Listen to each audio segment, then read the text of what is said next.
अपनी टिप्पणियों को लेकर अक्सर मीडिया की सुर्खियों में रहने वाले केंद्र में सत्ताधारी दल भारतीय जनता पार्टी के वरिष्ठ नेता और राज्यसभा सदस्य सुब्रमण्यम स्वामी ने एक बार फिर से अपनी ही सरकार पर हमला बोला है। दरअसल भारत की नागरिकता पाने के मकसद से राजस्थान में रह रहे करीब 800 पाकिस्तानी हिंदू साल 2021 में आसपास के देशों में लौट गए। इसी मामले को लेकर अब भाजपा के वरिष्ठ नेता सुब्रमण्यम स्वामी ने अपनी ही सरकार पर निशाना साधते हुए कहा है कि पाकिस्तान से आए हिंदुओं का वापस लौट जाना केंद्र सरकार के लिए शर्म की बात है। पाकिस्तान में अल्पसंख्यक हिंदुओं की हालत इस समय कैसी है, ये किसी से छिपी नहीं है। वहीं भारत में रहने का मन बना चुके कई पाकिस्तानी हिंदू टूरिस्ट वीजा पर भारत आते हैं और यहां अपना स्थायी ठिकाना बनाने की जद्दोजहद में जुट जाते हैं, लेकिन यहां अपने लिए नया ठिकाना बना पाना कई बार लोगों के लिए मुश्किल हो जाता है। ऐसे में उनके वापस पाकिस्तान लौट जाने के सिवाय कोई और विकल्प नहीं बच पाता, जिसका ताजा मामला राजस्थान से सामने आया है। यहां भारतीय नागरिकता की आस में रहने वाले कई महीनों से रहे पाकिस्तानी हिंदू वापस पाकिस्तान लौट गए हैं।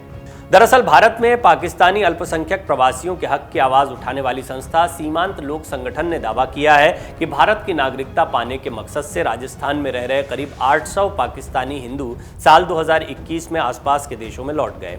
नागरिकता आवेदन के बाद प्रक्रिया में कोई प्रगति नहीं दिखने के बाद इनमें से कई प्रवासी हिंदू वापस पाकिस्तान लौटे। सीमांत लोक संगठन ने पाकिस्तानी हिंदुओं की वापसी को शर्मनाक बताया है। संगठन के अध्यक्ष हिंदू सिंह सोडा ने बताया कि एक बार वो वापस लौट गए तो पाकिस्तानी एजेंसियां उनका इस्तेमाल भारत को बदनाम करने के लिए करती हैं। उन्हें मीडिया के सामने लाया गया और यह बयान देने पर मजबूर किया गया कि भारत में उनके साथ बुरा बर्ताव हुआ। वहीं इस मामले को लेकर अब भाजपा सांसद सुब्रमण्यम स्वामी ने अपनी ही सरकार पर निशाना साधा है। स्वामी ने सोमवार को अपने ट्वीट में लिखा, भाजपा की केंद्र सरकार के लिए कितने शर्म की बात है कि पाकिस्तान में मानवाधिकारों के उल्लंघन के शिकार लगभग 800 लोग जो भारतीय नागरिक बनने की उम्मीद में भारत आए थे, उन्हें मोदी सरकार की CAA पर गैर कार्रवाई से धोखा मिला है और वो नाउम्मीदी के कारण वापस पाकिस्तान चले गए हैं। भाजपा के राज्यसभा सांसद सुब्रमण्यम स्वामी आर्थिक नीतियों को लेकर लगातार मोदी सरकार के आलोचक रहे हैं। वो अपनी ही पार्टी की सरकार होते हुए भी लगातार इस पर बोलते और लिखते रहे हैं। उन्होंने अलग अलग मंचों से लगातार ये कहा है कि देश में जो आर्थिक नीतियां मौजूदा सरकार लेकर चल रही है उससे स्थिति बेहतरी के बजाय और ज़्यादा खराब होने की ओर जा सकती है।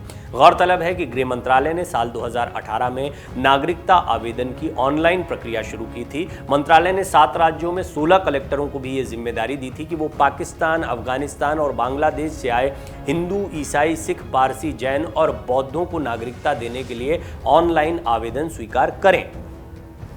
मई 2021 में गृह मंत्रालय ने गुजरात, छत्तीसगढ़, राजस्थान, हरियाणा और पंजाब के 13 अन्य जिला अधिकारियों को 6 समुदायों के प्रवासियों को नागरिकता कानून 1955 की धारा 5 और 6 के तहत नागरिकता प्रमाण देने की शक्ति प्रदान की थी। ये पूरी प्रक्रिया ऑनलाइन है, लेकिन इसमें समस्या ये है कि पोर्टल उन पाकिस्तानी पासपोर्टों को स्वीकार नहीं करता जिनकी समय सीमा समाप्त हो चुकी है।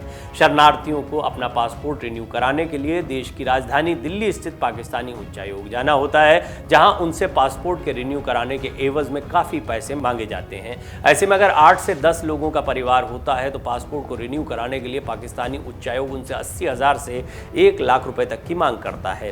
पहले से ही कोरोना काल में आर्थिक तंगी के बीच रह रहे इन लोगों के लिए इतनी भारी भरकम रकम जुटाना आसान नहीं होता। ऐसे में इतनी बड़ी रकम खर्च करने के बजाय वो पाकिस्तान लौटना ज़्यादा उचित समझते हैं और पाकिस्तान इसका इस्तेमाल अपने मतलब के लिए करता है, भारत की छवि को खराब करने के लिए करता है। नागरिकता संशोधन कानून को साल 2019 में केंद्र की मोदी सरकार ने संसद में पास किया था। इस बिल का मकसद पाकिस्तान, बांग्लादेश और अफगानिस्तान से आए हिंदू, ईसाई, सिख, जैन, बौद्ध और पारसी शरणार्थियों को भारत की नागरिकता देना है।